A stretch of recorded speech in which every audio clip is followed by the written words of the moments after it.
like science. I like science. I like science.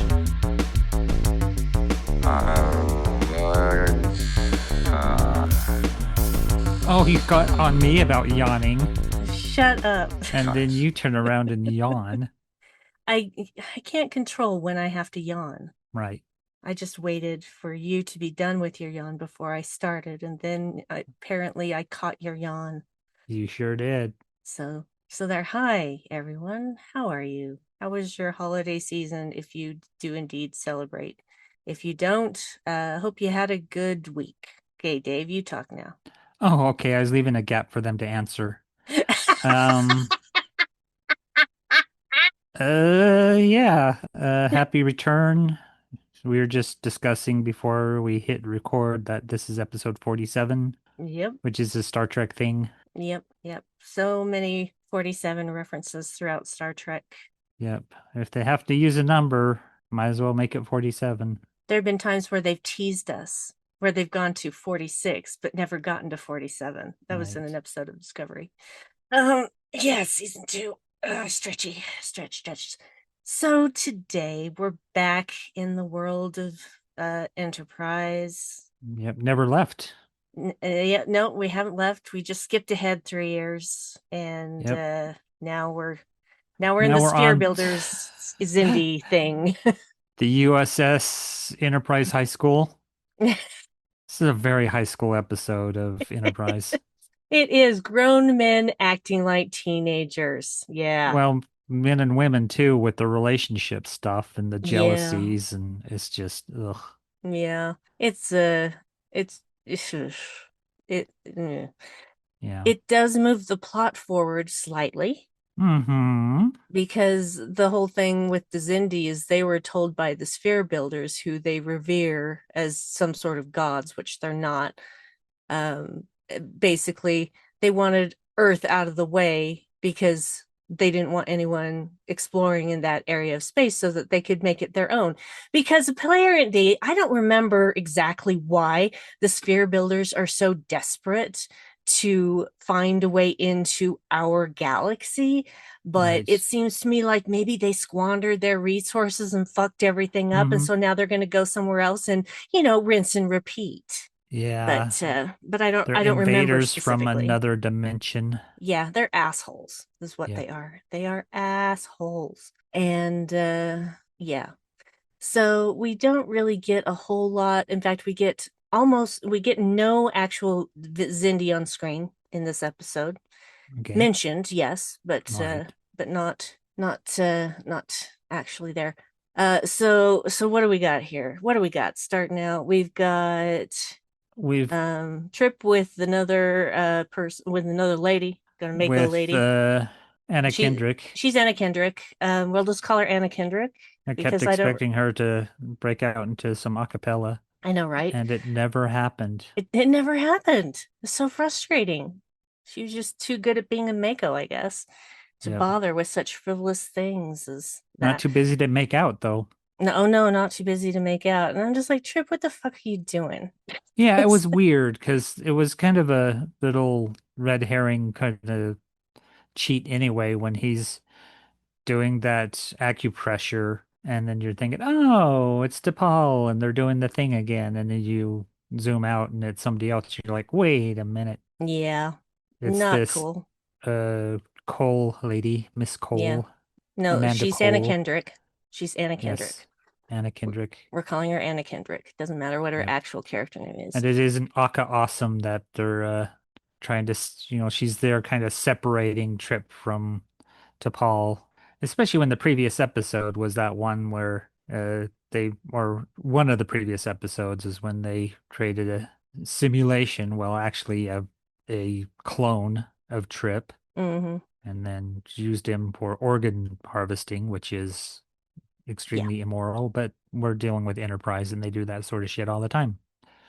Yeah, well, a lot of shit goes on when you're in a war. Yeah. And that's actually what's happening. Enterprise is in a war because the Zindi have it out for them under misinformation. Right? Not that the insectoids or the reptilians give a shit, but yeah. So we got misinformation coming from there, and basically gave them a false reason to start a war and try to destroy an entire race. Yep. So not cool. Not cool. Sphere builders suck.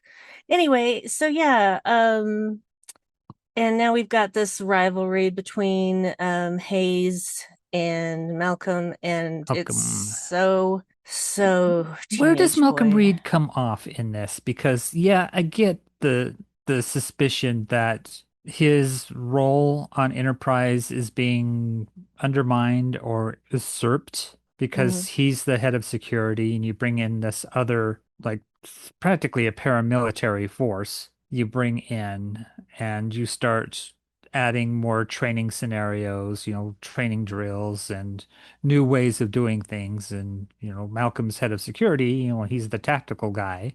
So his people are already trained and experienced. Mhm. And, they come to loggerheads over that, this idea that somehow Malcolm's being usurped or replaced as the tactical officer's head of security. When really they're in a time of war and you're adopting new techniques to fight a new threat, and that this is a thing that being a military man, he should know anyway. Mhm. Is that every once in a while somebody comes in and introduces new training and stuff, and it's a collaborative effort. And the Mako aren't going to be there permanently, supposedly. So why not just adopt the training, go through the motions, be as collaborative and helpful as you can be under the circumstances, and let the Mako move on.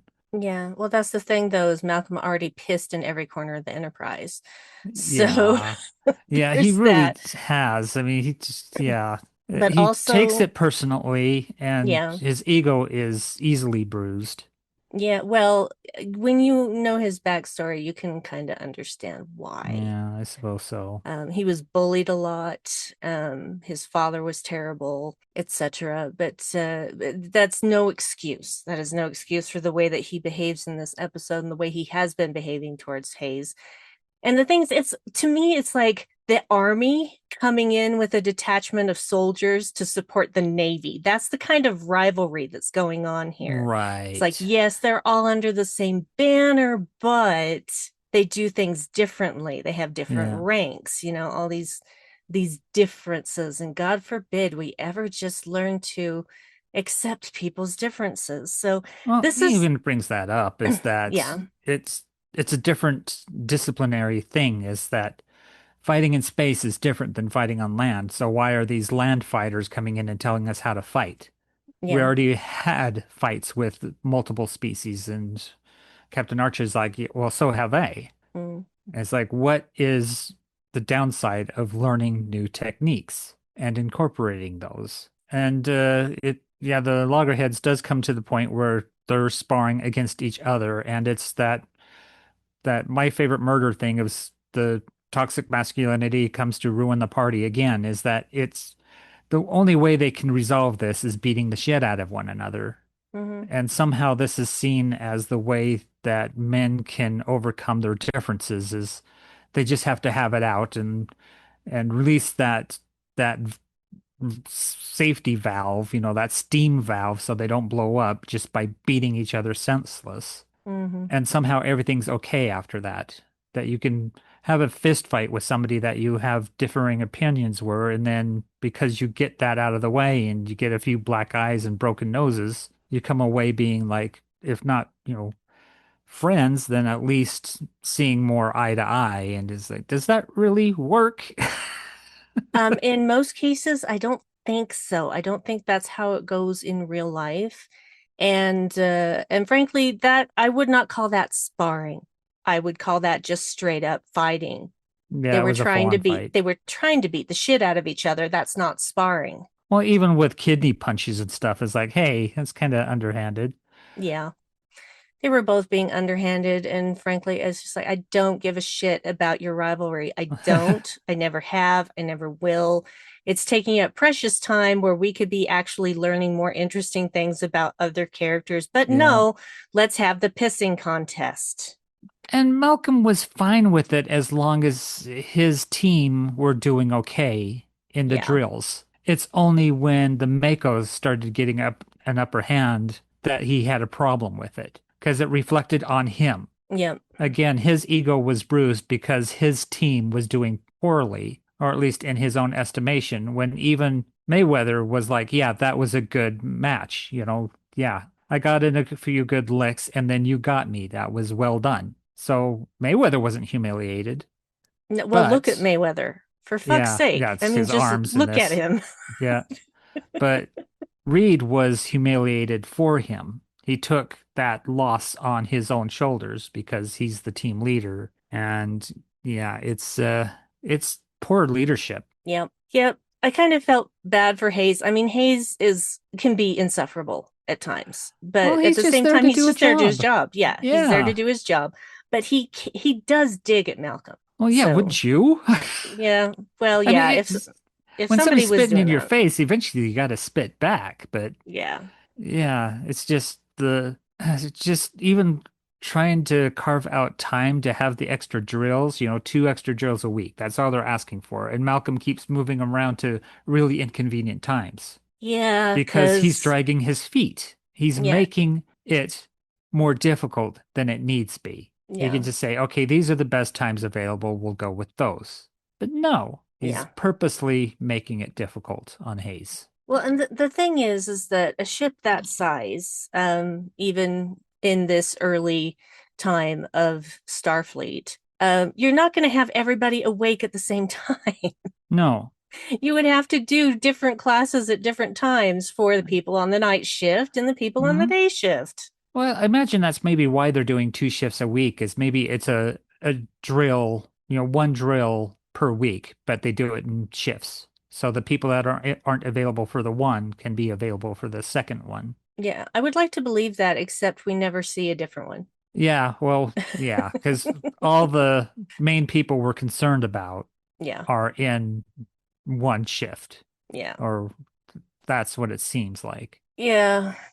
So yeah, I hate that aspect of this episode is just it shouldn't result in them having a grudging respect of each other. What should have happened is it shouldn't have happened. It Yeah, shouldn't have happened. should have been mature in the first place, but then that doesn't make interesting television. Yeah, it does to me. I like capable people better than I like pissing contests. Yeah, that they just get along on the onset, and yeah. But the fight choreography is pretty good all around, and Yeah. yeah, for the fight scene, which was very reminiscent of They Live, with the 20-minute fight scene in that, because it's a pretty extended fight scene that goes, from the actual gym or practice space or whatever we're going to call it. It looks like a cargo hold, into the hallway, and then eventually they just have the rest of the crew surrounding them, watching them beat the shit out of each other. Yeah. But even during the drill, they had some nice little combinations and some judo moves and jujutsu. And I'm not a big fan of mixed martial art as a sport, but as a discipline, as combining different fighting aspects into one thing, which is kind of what Jeet Kune Do does anyway, Mm, the Bruce Lee martial arts, where you just incorporate moves from other martial arts and get rid of the things that don't work. So it's pure fighting. There's no real style to it. It's just this works, this doesn't. I'm going to incorporate the thing that works. I'm going to get rid of the stuff that doesn't. That I like that as a concept, but just 2 men beating each other up in a stadium, coliseum yeah, kind of no. environment, I'm not really down for. Yeah. Also the Makos have weird Jackson Pollock Yeah, the Jackson patterns Pollock, it on looks their like clothes. they spilled toothpaste on their vests. Yep. It's I mean, it kind of works as camouflage for a space environment if you're I trying to suppose. blend into the background of a ship's hull, but you're blending into the your own ship's hull. You're not really camouflaged to I guess board another vessel, because you're wearing basically blues and grays and bits of white, maybe a little bit of Well, black in a shiny kind of outfit. and unless you're painting your face the same way, it's not really going to be that No, not effective. really. So, yeah, here's the funny part of this episode, and it happens really early, All right. is when Archer is giving the star date, and it's December 27th. And guess what today is, folks? It's December December 27th. Yeah, 27th. we just so happened to watch this episode on the very day, not year, of course. Was it 2051 he says it is? Oh no, it's further ahead than that. Okay. 2051 was before Warp Drive, babe. Yeah, it's just he said something 51. I don't know, maybe it was 2551 or No, 2251. Was 20 21 no, it 1150? would I have don't to be know. 2151 if it 2151. was that if it was indeed Yeah, that, because 2200s is TOS era, and right. we're still a long way away from that. So it must have been 2151, Something December like that. 27th. So before star dates. Yep, before star dates. Yeah, I don't want to talk anymore about the fucking boy childs.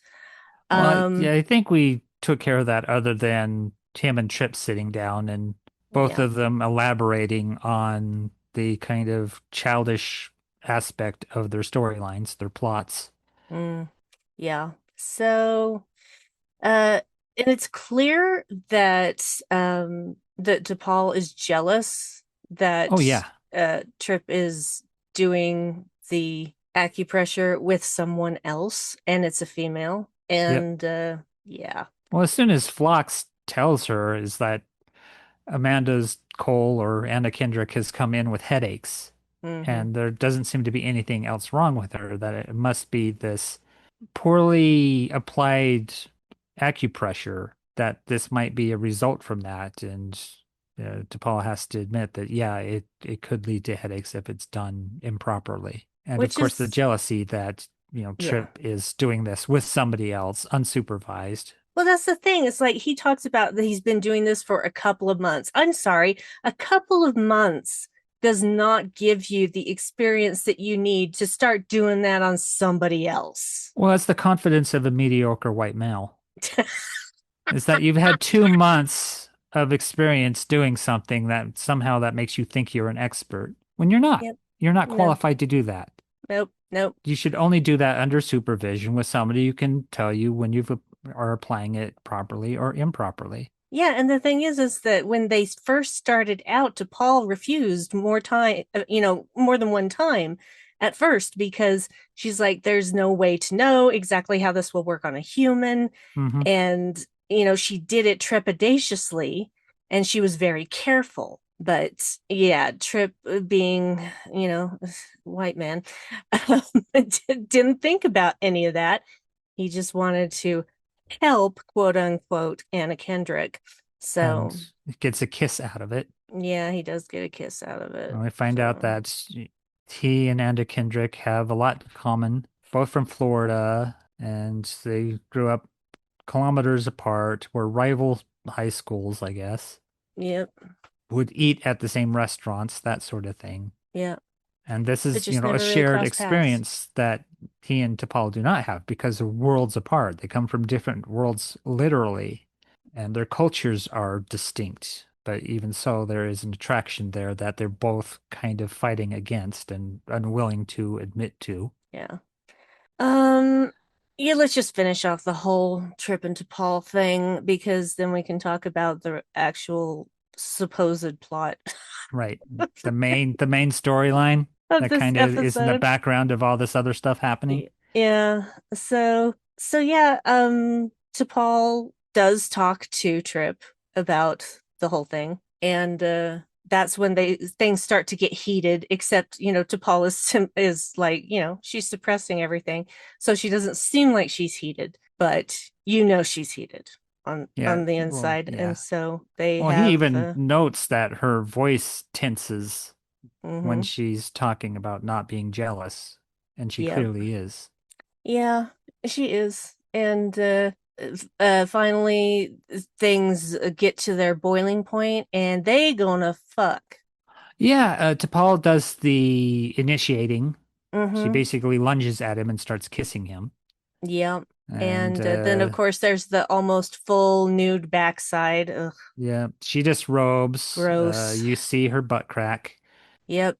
Don't want to see And that. Don't want to see that. I hope it was a body double. I don't know. Yeah. But I hope it was a body double. But even so, a body double shouldn't have to do that. This shouldn't even be a thing. This shouldn't even be Mm. a thing in this show. So unless you're going to do it with the men too, you're going to show me a naked woman, then you better show me a naked man. Yeah, you gotta make it equitable. Yeah, exactly. So naturally they fuck, and Yeah. that's been building for 3 years.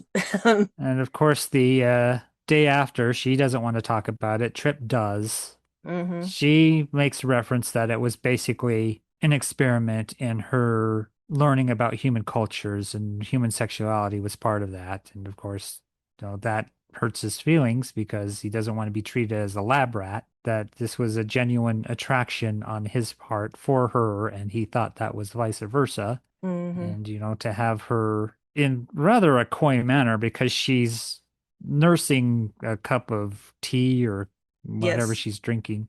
T. And she keeps doing side eyes at him, which is a perfect gif.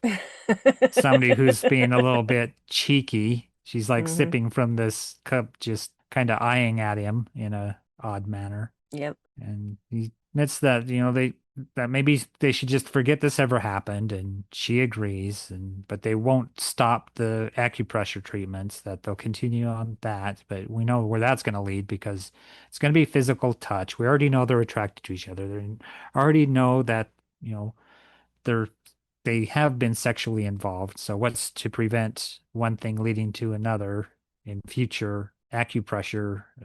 Because yeah, when they were showing like scenes from last episode, it practically was like she was sitting on his face. I mean, it was really. And she was wearing the little pink pajamas, which they put her in every once in a while. Lots of bare Yeah. midriff in this because it was the 90s and Hmm. early aughts. And that was the look, the low rise with the midriff. So, some fascination with the torso of women for whatever reason. And yeah, she was straddling near his head and doing acupressure on his, I guess, his ribs and his trunk. But yeah, they get it on. Yeah, and it's disappointing because it's never actually going to get better than that, really, for the rest of the series. There are a lot of missteps that happen, and yeah, Yeah, they're not just honest with each other in their relationship, and it's just odd. You can't really build a strong relationship if you're just gonna either overlook what the situation is and just not communicate. And yeah, there's just no foundation there. yeah. Well, it's one of those things where T'Pol is convinced that a relationship with a human male is never going to work. And so she just operates from that point of view without even trying, Right. without even trying. She doesn't even bother trying because, God forbid, would that be logical to actually see if this is a possibility? I guess not. Yet she's jealous if Trip has a relationship with somebody else. Hmm. So pick. And then, Either you're and going to be in a relationship with him or allow him to be in a relationship with others. You can't have both. yeah, and then there's the time that she gets married.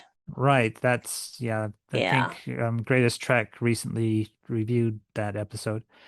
And there's the time that T'Pol is taken over the acupressure duties for Amanda and they're talking.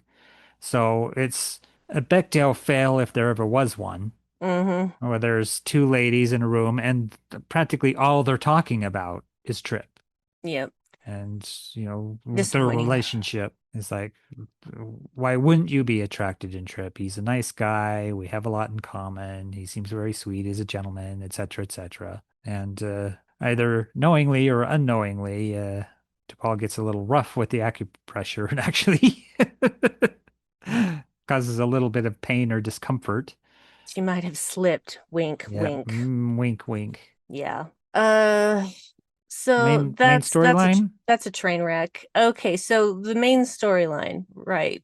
So they have up to this point we've found out that there are spheres being built in the expanse, and not we're not talking about the other expanse, guys. You know No, this. yeah, this Um this expense, not that expense, and it's creating anomalies. is creating a bunch of anomalies in one spot. So this one big bubbly area of Yeah, it good. looks like he took some egg and milk and cheese and put it in a pan and just set it to boil. Mm-hmm. It's just thick, boiling, looks like a sun about to be born. Just this ball of goo that has a pod stuck in it. Yeah, and Enterprise was pretty close to it. I think it was Yeah. like 3 light years away. And you know, the thing that really drew them there was that this area that seemed to also be growing was equidistant to these five spheres that they'd already found. Yeah. So yeah, like that's not connected. It totally is. And then they find a guy in a box in there.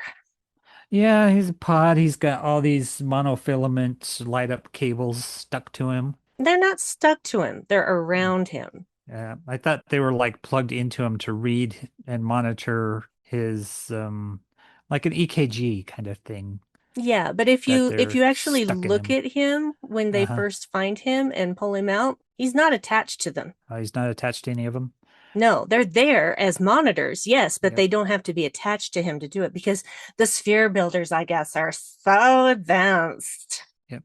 And Archer makes a reference to a canary in a coal mine that Mm, this was a test to see if the species could exist under these conditions, that they seem to be monitoring this alien's health and it's starting to deteriorate. And even if he was left in the pod, he would likely die within days. And so Phlox is trying to stabilize him, even though he's starting to disintegrate, because we find out he's a dimensional being. He doesn't belong here. hmm And of course, Archer wants answers, and in Archer's way is going to withhold pain medication so he can get information out of this alien species about the spheres and why they're there and what their purpose is. And Phlox agrees against his better judgment. So yeah, this guy's starting to disintegrate and eventually even starts to kind of go out of phase where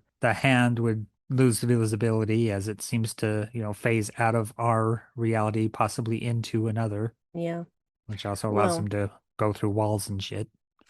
yeah, and that's the thing is like once he realized that he was starting to phase, he's like, "Oh, I can mess this ship up good." Oh, And like that's exactly what he Shadowcat from the does. X-Men, she Yeah. would do that is her phasing ability would interfere with electronics. And so she'd go out of phase, put her hand into a computer and disrupt its functions. Yep. And this guy does the same thing. So whoever wrote this probably read a lot of X-Men too.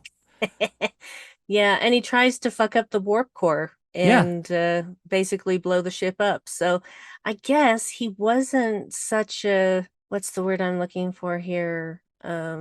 Altruistic being as Nope. he may have at first tried to appear. Yeah, we get various stories. Practically the Joker in Batman Begin, or no, The Dark Knight, is just all the different stories about how he got those scars. It's like, oh, Hmm. he's a prisoner and he's being used for this. It's like, well, is he? Because he seems to have a purpose Yeah. and he moves with purpose towards the warp core to disable it and maybe even cause a breach Hmm. where they're destroyed. And Hayes and Reed work together to reverse the polarity of the coils, the warp coils. That's Always exactly what they reversing the do. polarity. So Hayes is turning the shower knob to, the far left, I guess, while Reed pushes a few buttons and cranks a few knobs at the warp core itself, and Getting the that water heater shocks going. this, yeah, the water heater. This shocks the alien, and he falls back and will later apparently die or Hmm. just go out of phase. And who knows if he just zaps back to his original dimension. It could be both. It could be he phased back into his dimension and died shortly thereafter. Yeah. So I guess it sucks to be you, sphere builders. Makeup is interesting though. His eyes get very cloudy and you can Mm, see the skin starts to discolor. So you can tell that this guy's getting progressively worse yeah, the more time lapses. yeah. I feel like they could have done a better job on the neck makeup because basically it Yeah. just seemed like he had a scarf. Well, yeah, it was like That he it, was in a wetsuit and turned yeah, his head and you could see the fold. Mm-hmm. But then, some people, if they get older, you can see those kind of folds in their neck anyway. Yeah, but this was a different kind of fold. These Yeah, folds it were was very more latex looking horizontal fold. instead of Yeah. vertical. So, Yeah. no. Yeah, It like was, when traverse, it was like a diagonal across his neck. yeah, it moved every time he moved his head. Yeah. It changed position, and it was just it took me out of it, At least really. it wasn't that like different colored face makeup, and then you see that the neck is still flesh colored. Yeah, like in That's the Walking particular. Dead season premiere. Yeah. Yeah. Uh-huh. Yeah. Series premiere, I should have said. Yeah, we watched what, 2 episodes of that, and I'm just like, nope. Well, once the zombies got bored and wandered off, it's like, well, if the zombies are bored with this, why am I watching Yep. it? Exactly. And people still having normal eyes, Yeah. also big problem, because Yeah. guess what is the first to go when you die? Your eyes. Those are the first things to break down Yeah. because that is the most gooey part of your body. I mean, that's the threat of a zombie apocalypse is that they'll gather around your home and it's just a waiting game at that point. Mm-hmm. The whole idea is creeping death, that it is inevitable that the zombies will catch up to you. Yep. And, that's the whole fast zombie, slow zombie distinction is when you start to realize with mass shootings and terrorist attacks is sometimes death comes at you quickly Mm-hmm. rather than inevitably. And so fast zombies are a more contemporary threat because they can get you at any time and you're gone rather Yeah. than it's just going to march and follow you and catch up to you eventually because eventually you're going to have to sleep. It's a very body snatchers kind of thing. Mm-hmm. Is that eventually they're going to catch up to you and they'll get you and you will die. Is the existential threat of death. And that's kind of what a Mm-hmm. zombie represents. But Yep. yeah, what we were talking about? We were talking Oh about yeah, that makeup. guy, makeup and shit, and I went off on a tangent. Right. Yeah, the So, existential threat of zombies collecting around you. And if they get bored and wander off, that threat is gone and that existential dread is gone. And you lost the whole hook of what the zombie apocalypse represents, and it becomes about something else. And often the zombie apocalypse kind of story is also about how humans are the real monsters because it's like The Last of Us 2. It's all these mhm, factions, all these groups of people who, through survival or wanting to control, and we get this in Fallout series too, mhm, is the survivalism aspect of it and, what they'll do in a lawless land to survive or to exploit others or what have you. yep, Yeah. And the road does that too. I basically wiped most of that out of my brain. Yeah.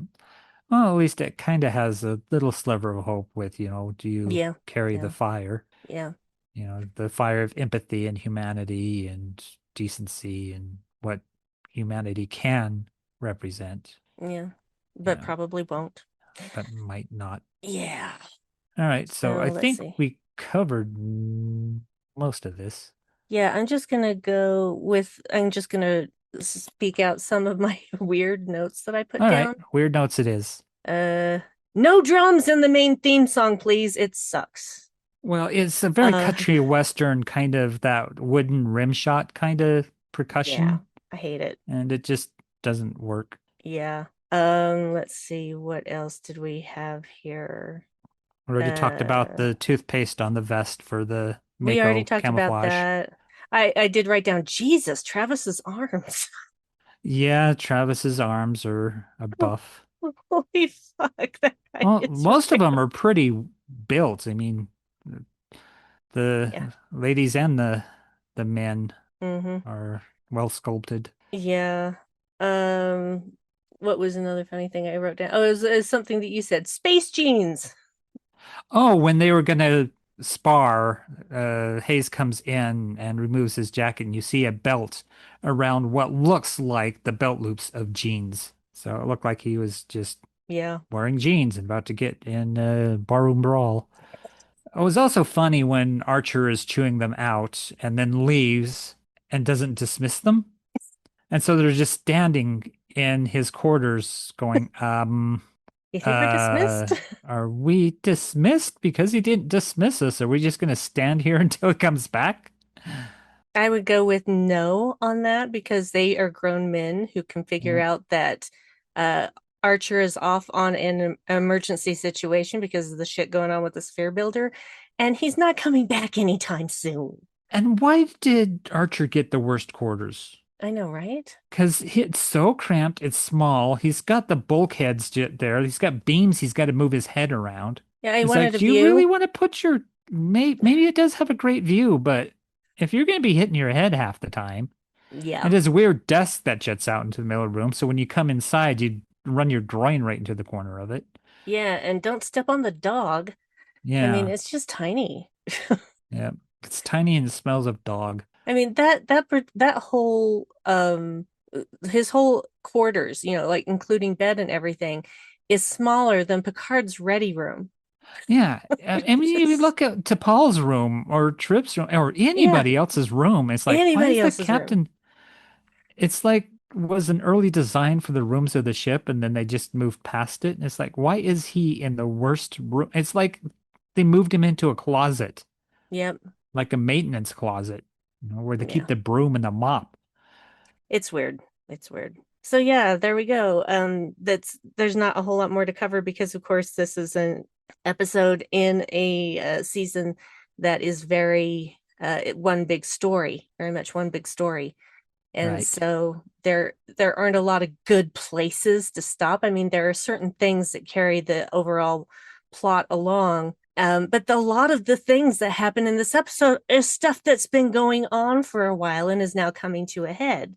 Yep. So, it's kind of a hard thing to review because if you haven't watched the episodes before or after it, you'll just Mhm. be like, okay, but that's the nature of doing a random Star Trek podcast, folks. Yeah, once you get into the long form narrative shows like Deep Space Nine and certain seasons of Enterprise or Basically, season three Picard, and four of it Enterprise. gets difficult to review an episode on its own because, there's bits of this that are the story on its own. We get the Hayes Reed animosity is pretty clear in this, where it begins and where it ends. And then you have the Trip to Paul relationship that sort of gets resolved. We see a beginning and middle and end to that, and suggestions of what might come in the future. But, it is a contained story within itself in this episode. So, there's aspects, but as for the overarching plot with the Zindi War, yeah, this is just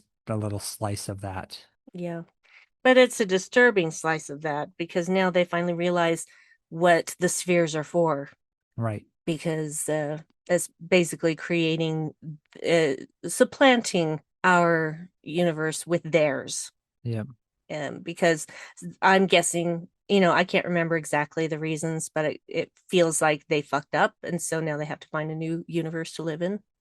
Right. So they're going to go Which, take yeah. somebody else's because Or they could just be colonists that they're coming here to steal our resources and then they'll leave again and enter some other dimension and do the same. I don't remember. I just don't remember, but it feels like something desperate. Yeah. So, but I don't remember. And I would swear that our friend who's played, the leader of the changelings and whatnot is the same actor who's like the main sphere builder lady. Right. I would bet you money I could look it up, but Probably. I'm into right now. Yeah. Once we get into future episodes and we experience that character, we can get a better shot at that. Yeah. All right then. Well, if we're done with that, there only is one thing to do. Oh, yeah. I need to bring up the randomizer. It's like you forget every time that we I have to do, because it figure. was you used to do it and now I do it. Yeah, yeah. Okay, 954 still. Give me a second. Give me a second. I gotta get to the list and I keep clicking on the wrong thing. And this time I'll read the result rather than the max that I just entered. Yes, please do that. All right. What am I doing? Where are you?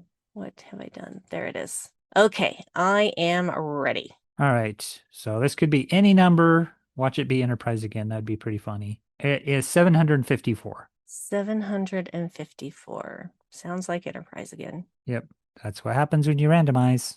No, I am completely wrong. 754 is Discovery Season 2, Episode 6, The Sound of Thunder, bitches. Oh, The Sound of Thunder. Oh, this is a good Okay. episode. All right. So we're going back to Discovery after a long absence. Yep, 754. 754. And yeah, that's the episode when Saru and goes back to Kaminar, and because there's a signal that appeared at Kaminar that nobody Oh, saw because it hadn't happened yet, but it had happened, but it right. hadn't happened. So that's exciting. It's going to be fun going back to Discovery, and Yeah. it's fun to see Saru become badass. So Yep. badass Saru is amazing. Badassaru. Post Badassaru. post Vahari, Badassaru. because that Sounds was. Japanese. Yeah, that was the whole thing about the previous episode was the one where he thought he was going to die.